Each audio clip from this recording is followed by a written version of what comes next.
Breaking news. Telangana జిల్లాలలో రైతులు ఆందోళన కొనసాగుతూనే ఉంది. రుణమాఫీ కోసం రుణమాఫీ కాలేదు అంటూ పలు జిల్లాలలో రైతులు నిరసనలు వ్యక్తం చేస్తున్నారు. జగిత్యాల జిల్లా అంబారిపేట రైతు వేదిక దగ్గర రైతులు ధర్నా చేస్తున్నారు. రుణమాఫీ కోసం అధికారుల చుట్టూ తిరగాల్సి వస్తోందని రైతులు ఆవేదన వ్యక్తం చేస్తున్నారు. అటు పాలకుర్తి నియోజకవర్గం దేవరొప్పల మండలం సింగరాజుపల్లి ఏపీజీవీబీ ముందు రైతులు ధర్నా చేశారు. రుణమాఫీ చేసి వెంటనే కొత్త రుణాలు ఇవ్వాలి అని డిమాండ్ చేస్తున్నారు రైతులు. ముఖ్యమంత్రి రేవంత్ కు ప్రభుత్వానికి వ్యతిరేకంగా నినాదాలు చేశారు రుణమాఫీ కాని రైతులు.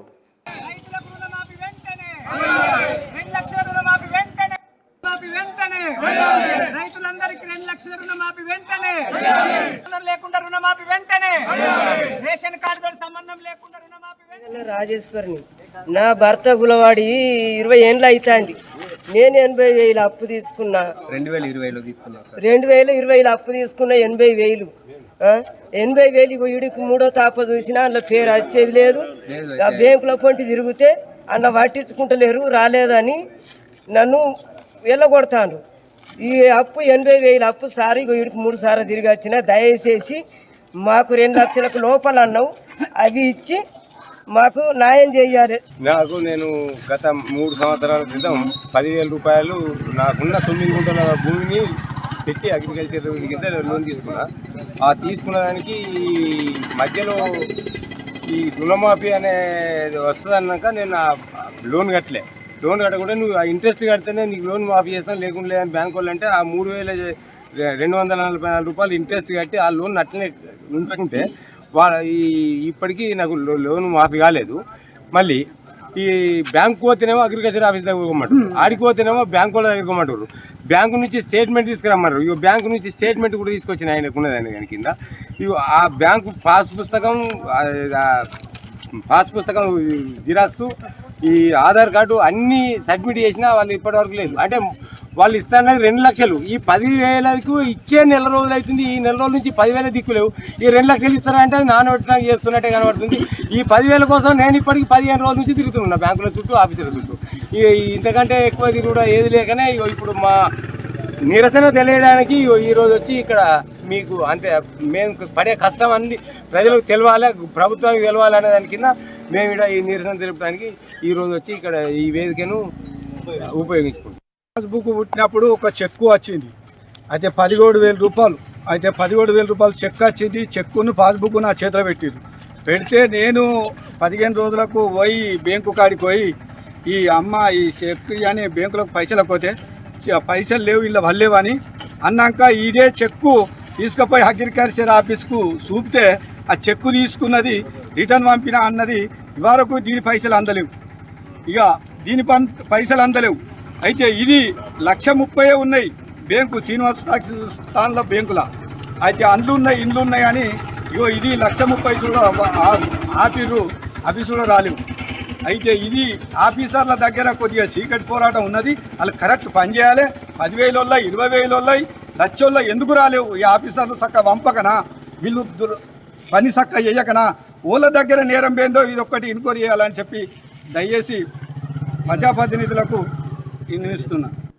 రేషన్ కార్డుతో సంబంధం లేకుండా రుణమాఫీని చేయాలి అంటూ రైతులు ఆందోళన చేస్తున్నారు. తెలంగాణ జిల్లాలలో రైతుల ఆందోళనలు కొనసాగుతూనే ఉన్నాయి. రుణమాఫీ కాలేదు అంటూ ఎవరికైతే రుణమాఫీ కాలేదో వాళ్ళంతా ఇలా మీరు ఆర్టీవీ స్క్రీన్ పైన చూస్తున్న విధంగా ఆందోళనలు చేస్తూనే ఉన్నారు.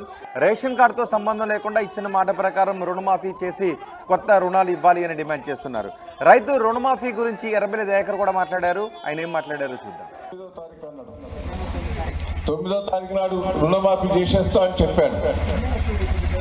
ఓట్లు పెట్టుకున్నాడు, ఎన్ని పెట్టుకున్నాడు. ఆగస్టు 15వ తారీఖు నాడు చేయకపోతే ఇక నా మీద నమ్మకపోతే మీరు గుళ్ళ మీద ఒట్టు పెట్టుకుంటా అని మన భద్రకాళి, యాదగిరి గుట్ట మొత్తం దేవుళ్ళ ఎక్కడి పోతే దేవుళ్ళ మీద ప్రమాణం చేసి 36,000 కోట్లు మాఫీ చేస్తాడని మాటిచ్చిండు. మాఫీ కాకపోతే దేనికంటే దానికి ఉంటారని కూడా చెప్పిండు. పాప హరీష్ రావు గారు కూడా ముందరికి వచ్చి సరే రైతుల కోసం నేను కూడా త్యాగం చేస్తానే, నువ్వు 36,000 కోట్లు మాఫీ చేసి 6 గ్యారెంటీ చేస్తే నేను కూడా రిజైన్ చేసి రాజకీయాలను చూపుకుంటా అన్నాడు. సరే 6 గ్యారెంటీలు పక్కకు పెట్టు, ఈ రుణమాఫీ 36,000 కోట్లు చేస్తానని మాఫీ చేస్తానని మాట ఇచ్చిండు. సరే, మొదట 46,000 కోట్లని లెక్కలు తీసిండు ఎలక్షన్ల ముందు. ఆఖరికి మళ్ళా ఎలక్షన్లు అయిపోయాక 36,000 కోట్లను తీసిండు లెక్కలు తగ్గించి. సరే, 36,000 కోట్లైనా వస్తే బాగానే ఉంటుందని మనం అందరం 36,000 కోట్ల నుంచి తీసేసి క్యాబినెట్ లో 33,000 కోట్లకు తగ్గించండు. మళ్ళీ క్యాబినెట్ మీటింగ్ లో మళ్ళా బడ్జెట్ లోపల 26 కోట్లు పెట్టిండు తగ్గించి. 26 కోట్లన్నా అయితే అని ఆశపడ్డాం. మళ్ళా ఆగస్టు 15వ తారీఖు నాడు ఖమ్మంలో మీటింగ్ పెట్టి మొత్తం రైతులందరూ క్లోజ్ చేసిన లెక్క తీస్తే 17,000 కోట్లే. అవన్నీ రైతు బంధు బాపతి అన్ని అటు మార్చు. 17,000 కోట్లు రైతు బంధు అటు పెట్టేసి మాఫీ చేసినా అని సంబరాలు చేసుకున్నాడు. నువ్వు ఆగస్టు 15వ తారీఖు నాడు చేస్తున్నాని మొత్తం క్లోజ్ చేసినావని దుకాణం పెట్టి సంబరాలు చేసుకున్నవే. మరి ఈరోజు సగం మందికి కాలేదు. మళ్ళీ ఏమంటాడు ఆయనే, హరీష్ రావు రిజైన్ చేయని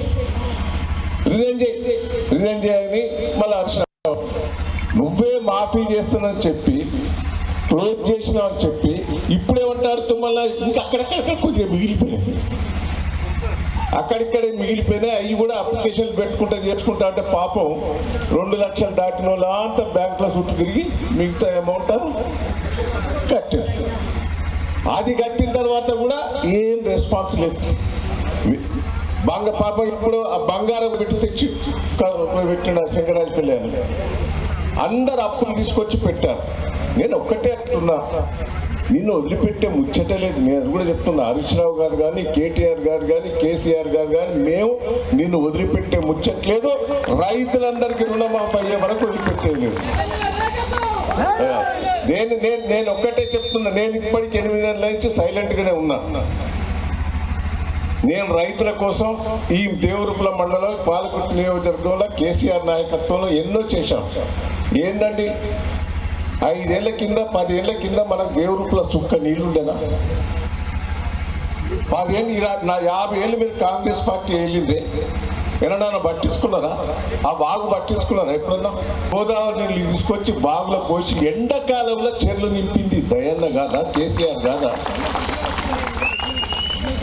బోర్ల నీళ్లు నింపి బోర్ల బాయిల వద్దంటారు. ఇదే సింగర్పల్లి 3 సార్లు ఓ కట్ట దిగిపోయేటట్టున్నది. ఆపు అని మొత్తుకునేది.